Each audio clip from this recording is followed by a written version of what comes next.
fois des conférences à caractère scientifique, parfois en lien avec l'art, et puis d'autres sujets. Entre autres, on en avait eu sur le réchauffement climatique, les nanotechnologies, l'impressionnisme.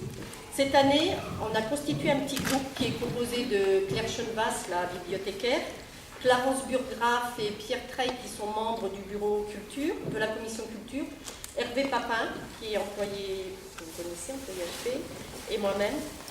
Nous voulions vous proposer une conférence en lien avec la semaine du cerveau qui a été organisée à Grenoble au mois de mars. Et d'ailleurs, aujourd'hui, Sylvie Reguezza, qui est membre du comité organisateur de cette semaine du cerveau, est présente ici. Et puis alors, bon, le thème était à la rencontre de l'autre, qui passe bien sûr entre autres par la parole. Et comme le comité organisateur et nous, on en a conclu qu'il valait mieux plutôt faire de la publicité ici pour vous orienter vers les conférences qui se produisent en ville. Donc voilà, on a avancé dans ce sens-là. Et c'est dans ce contexte-là qu'on a fait la connaissance de M. Jean-Luc Schwartz, présent, voilà. Voilà. Donc Jean-Luc Schwartz, il est chercheur au département Parole Cognition de GIPSA, je vous laisserai définir, à l'université, rattaché au CNRS, à Grenoble, à l'INPG et à l'université Stendhal. Il enseigne donc la communication parlée, et il a entre autres des thèmes de recherche qui sont les perceptions multisensorielles de la parole, relation, perception, action, l'émergence du langage, etc. Aujourd'hui, vous allez nous parler d'où vient la parole, la naissance de la parole, comment on apprend à parler, que font notre corps et notre cerveau quand nous parlons, et à vous la parole.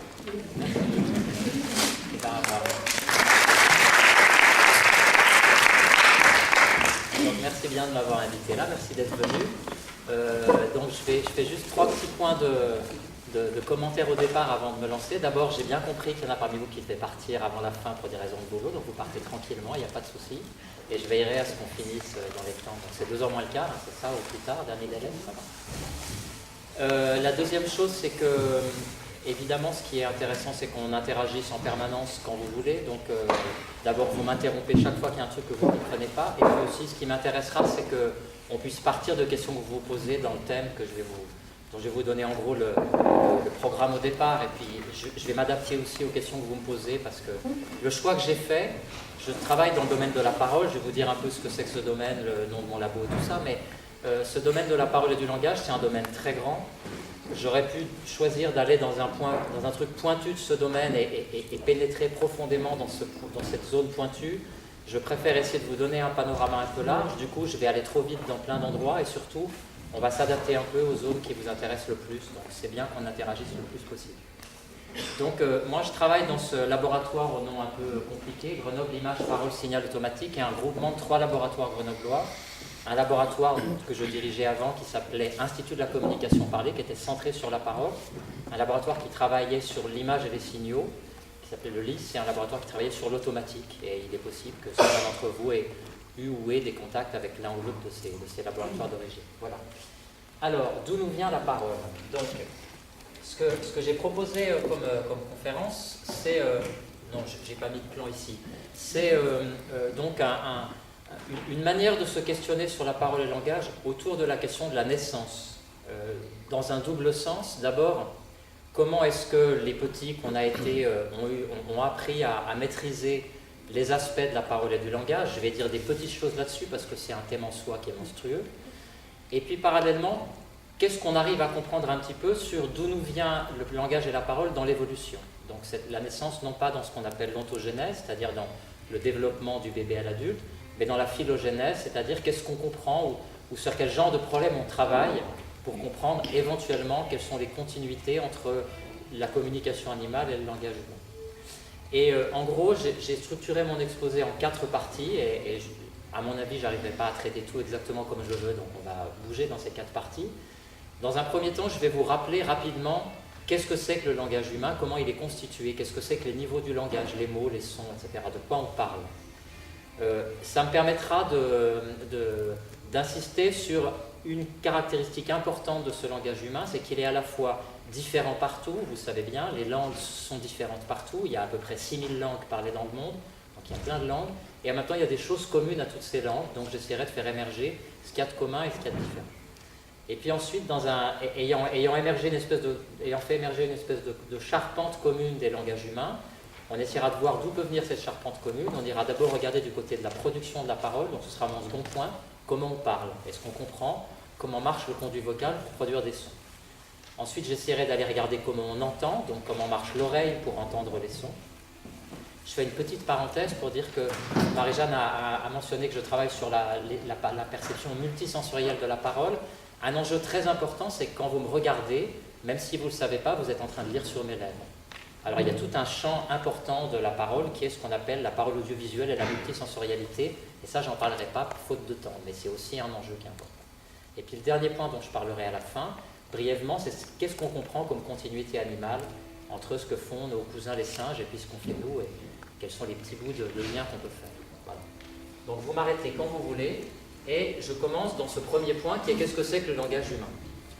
Et donc on peut dire qu'en gros, l'enjeu du langage humain, l'enjeu d'un système de communication en général, c'est au fond, si on dit ça en termes volontairement un peu provocateurs, mon objectif, c'est, quand je communique avec vous, c'est de changer l'état de votre cerveau.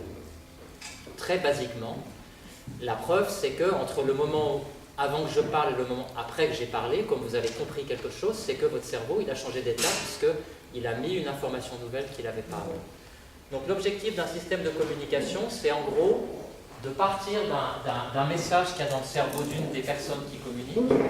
Et l'objectif de cette personne, c'est d'aller mettre quelque chose dans le cerveau de l'autre, mais comme je ne peux pas ouvrir votre cerveau et mettre l'information directement dedans, je le fais au travers de signaux de communication que je produis avec mon conduit vocal. Ce conduit vocal en bougeant, donc ma bouche, mes lèvres, ma langue, etc., dont on parlera un peu tout à l'heure, ça produit des sons qui se trimballent de ma bouche à votre oreille. Ça, c'est ce que j'ai mis comme symbole pour le son. Ça arrive à votre oreille, ça arrive à votre cerveau, et votre cerveau décode ce signal pour comprendre ce que j'ai voulu dire. Donc, l'enjeu d'un système de communication, c'est banal, hein, je me contente de dire de manière un peu provocatrice ou un peu simplifiée volontairement une chose banale. L'enjeu d'un système de communication, c'est de pouvoir changer le cerveau de l'autre par des signaux, ce qui suppose deux choses. D'abord, que nous ayons un accord entre nous sur les signaux, que je sache produire des signaux qui sont variés, que vous sachiez traiter ces signaux par votre oreille, et qu'on ait un accord sur la valeur d'un signal. Un bas a la même signification, en tout cas le même contenu acoustique et moteur pour vous et pour moi, si on est dans la même langue. Et ensuite, ça c'est ce qu'on appelle la parité. Nous sommes en parité sur la compréhension de la valeur acoustique et motrice d'un signal. Et puis le second enjeu, c'est que ce signal réfère à un objet du monde, que quand je dis bouteille, par exemple, ce son, bouteille, il réfère à quelque chose qui éventuellement va vous faire penser à l'apéro ou au repas que vous n'avez pas eu le temps de prendre, que vous prendrez après. Et donc, ça veut dire qu'on a été capable d'associer du signal à du sens, c'est ce qu'on appelle le problème de la référence. Ça, c'est un système de communication générale. Et donc, je vais vous montrer comment les langues sont ni tout à fait les mêmes, ni tout à fait une autre. Et d'abord, je vais simplement vous rappeler, parce que peut-être que certains d'entre vous le savent sous cette forme-là, et vous le savez tous intuitivement, que la caractéristique principale du langage humain, c'est qu'il est articulé à deux niveaux. Il a ce qu'on appelle une double articulation. D'abord, si je décris d'abord la chaîne qui me permet de passer de mon cerveau au vôtre. J'arrive, j'ai envie de vous dire bonjour. La première chose que je dois faire, c'est aller chercher dans mes concepts le concept de qu'est-ce qu'on dit à quelqu'un quand on le rencontre. Une fois que j'ai trouvé ce concept, il va falloir que je trouve les mots de mon vocabulaire qui me permettent de dire ce que je veux dire. Par exemple, je suis arrivé là, je savais que je voulais vous dire comment mon exposé était construit. Il faut que j'aille chercher dans mon dictionnaire mental les mots et la syntaxe, la grammaire qui me permettent de construire des phrases. Ça, c'est le niveau de ce qu'on appelle la première articulation. Nous avons à peu près 50 000 mots dans notre dictionnaire mental, et ces 50 000 mots, ils nous permettent de dire du sens. Et puis ensuite, j'ai un second niveau, un niveau de ce qu'on appelle la seconde articulation. Là encore, vous le savez très bien, c'est que ces mots sont faits de voyelles et de consonnes. Ce n'est pas des lettres, hein. J'insiste, les lettres, c'est une unité de la graphie, de l'écriture, qui est un autre système, indépendant d'une certaine manière du langage. Ce sont des sons, ce qu'on appelle des phonèmes, des voyelles et des consonnes. Là, je vous ai mis par exemple le codage phonétique du mot bonjour. quand vous essayez d'apprendre une langue ou de regarder comment on prononce une langue, vous connaissez ce type de symbole phonétique. Donc en gros, la force du langage humain, c'est qu'avec 50 000 mots, je dis n'importe quoi, et ces 50 000 mots sont faits de 30 phonèmes. En gros, j'ai une trentaine de voyelles et de consonnes dans ma langue, pe-te-ge, pe-de-ge, les consonnes et les voyelles que vous connaissez. Avec 30 phonèmes, je fais 50 000 mots, avec 50 000 mots, je fais une infinité de sens. Une infinité de sens au sens où je dis aujourd'hui des phrases que vous n'aviez jamais entendues avant. Parce qu'il y a certaines de mes phrases qui sont faites de successions de mots que vous n'aviez jamais entendues avant. Alors, à partir de là, on peut définir, pour les gens qui s'intéressent par exemple au traitement du langage, pour les gens, et il peut y en avoir ici dans cette entreprise qui s'intéresse à des systèmes de traitement automatique du langage, on peut s'intéresser à définir les étapes dont on a besoin pour produire de la parole ou pour comprendre de la parole. Si on s'intéresse par exemple à la reconnaissance de la parole, ça veut dire qu'on veut partir du signal acoustique en l'enregistrant dans un microphone, et puis on espère, en utilisant le niveau phonétique, savoir ce que c'est que des phonèmes, des voyelles, des consonnes, et à partir de là, trouver les voyelles et les consonnes qui ont été produites. Et puis ensuite, on espère remonter au niveau lexical, trouver les mots, et puis en connaissant des choses sur la grammaire, on espère arriver au sens. Donc ça, c'est tout ce que vous êtes en train de faire là, pour me comprendre depuis les 10 minutes qu'on est ensemble.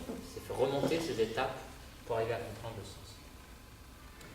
Alors, une petite parenthèse pour ceux d'entre vous qui connaissent le traitement de l'information et qui s'intéressent et qui savent ce que veut dire calculer un nombre de bits dans un signal ou dans un système d'information. La quantité d'informations au début, je ne vais pas vous bassiner longtemps avec ça, mais c'est intéressant d'avoir ces chiffres en tête. La quantité d'informations dans le signal, elle est extrêmement riche. En gros, on peut la chiffrer à plusieurs centaines de milliers de bits par seconde si on connaît la fréquence d'échantillonnage du signal, les fréquences auxquelles on est sensible. Si on regarde le nombre de bits qu'il faut à chaque instant pour coder du signal, on va montrer qu'il y a un signal d'une richesse extrêmement grande, typiquement qui a 400 000 bits par seconde.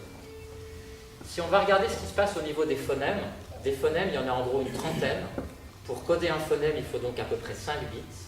2, 4, 8, 16, 32, c'est à peu près le nombre de bits qu'il faut pour coder une trentaine de phonèmes. Des phonèmes, je vous en envoie à peu près 5 par seconde.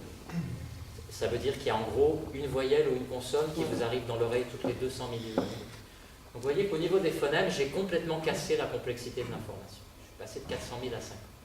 Et c'est sur ce passage-là que je vais focaliser mon exposé. Je ne vous parlerai aujourd'hui que de la relation entre les phonèmes et les sons. Malheureusement, pour ceux d'entre vous que ça intéresserait, et c'est passionnant aussi, ce dont je ne vais pas parler parce que ce n'est pas un domaine sur lequel je suis très compétent, c'est sur ce qui se passe ensuite dans la partie basse de mon schéma, c'est-à-dire comment ensuite on accède aux mots, comment est-ce qu'on accède à la grammaire et comment est-ce qu'on accède à la compréhension.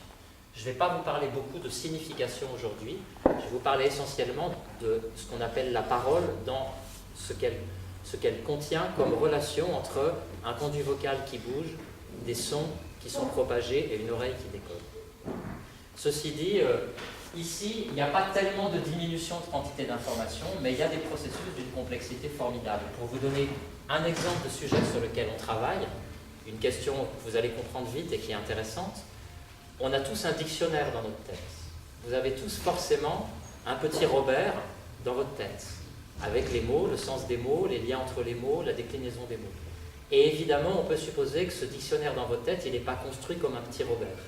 On peut supposer qu'il n'y a pas, arrondissement n'est pas juste à côté de appartement, par exemple, bien qu'il soit orthographiquement proche l'un de l'autre. On peut supposer par contre que appartement est peut-être proche de part ou de partition, si ça a des origines communes et que vous les déclinez ensemble, ou appartement est peut-être proche de maison parce que vous les déclinez ensemble dans un contexte sémantique. Donc une question importante des gens qu'on appelle les psycholinguistes, c'est de comprendre comment votre cerveau organise sa connaissance du langage. Où sont stockées les règles de grammaire? Qu'est-ce qu'on connaît sur les règles de grammaire?